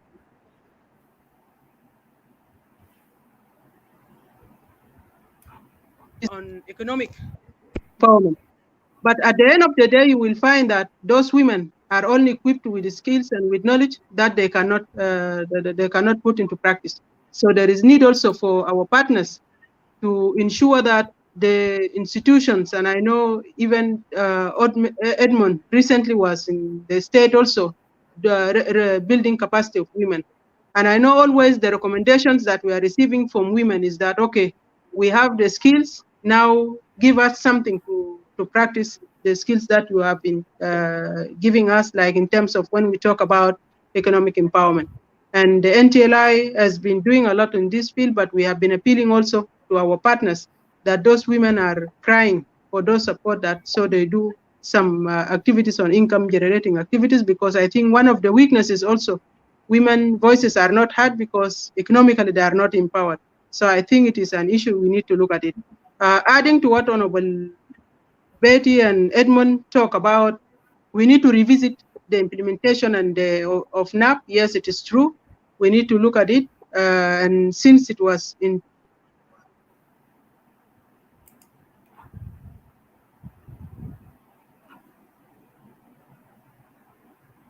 to come up with the implementation of the document itself, and then yes, to be brought to the parliament, so it is owned by the parliamentarians. And then we need the dissemination also to reach at the grassroots, because Honorable Betty mentioned earlier that even in Juba, you will find that very few who heard about what is 1325. The same reflect also even to the peace agreement and to the rest. So I think there is need that we move from Juba and we go to the grassroots so that women also are equally moving with us together and we are not leaving anyone behind. For the parliamentarians, I think especially that we have a new parliament with the, most of them, the women parliamentarians, some were appointed, are fresh new to the parliament. We need a lot of these continuous activities in terms of capacity building and training so that they are oriented also to their duties as parliamentarians, and they will be able also to participate equally like men, because sometimes, and from my discussions with some of the new members, always they feel is like, what can they do? So we want to appreciate the little support from the partners, but I think there is a lot that could be done. And this can be also a recommendation to the Women Intellectuals Forum, also to think how can they also add to in training and capacitating the new women in the parliament, including even the old one, because training is a continuous program that women needs to do. And we need also to ensure that the women will continue to be part of the ongoing process, especially the constitution making process, because this is where also we will decide the things related actually to the fate of women. And I think it's a golden chance that we are lucky to be in this time where we will be part of the constitution making, but I think it's a challenge to us if we are not able to influence the process and we are able also to add our consent so that they are considered as part of the constitution making. I will stop here. Thank you. Thank you very much, Honorable Achan. You have talked about the challenges and your recommendation in moving the agenda on women, peace, and security forward. Now, before we come to the end of this interesting panel discussion, I would like to really, from the bottom of my heart, thank our great panelists for taking their time to participate in this conversation. Thank you very much, Edmond. Thank you very much, Honorable Betty. Thank you very much, Honorable Achan, and thank you very much, Mavic, for sharing your vast experience on this forum. My big thanks to everyone out there for tuning in to this panel discussion of today. I would like to thank our team members working behind the scene, especially the UN Women, for providing the internet to our great panelists in Juba and a safe space for this discussion. So for the future, for those who want internet, please reach out to South Sudanese Women Intellectual Forum to support the panelists to be able to participate in this discussion with a strong internet. We have now come to the end of our of this discussion. Good morning, good evening, and good night to all of you wherever you're tuning from. Thank you very much, and may God bless you all. Bye-bye.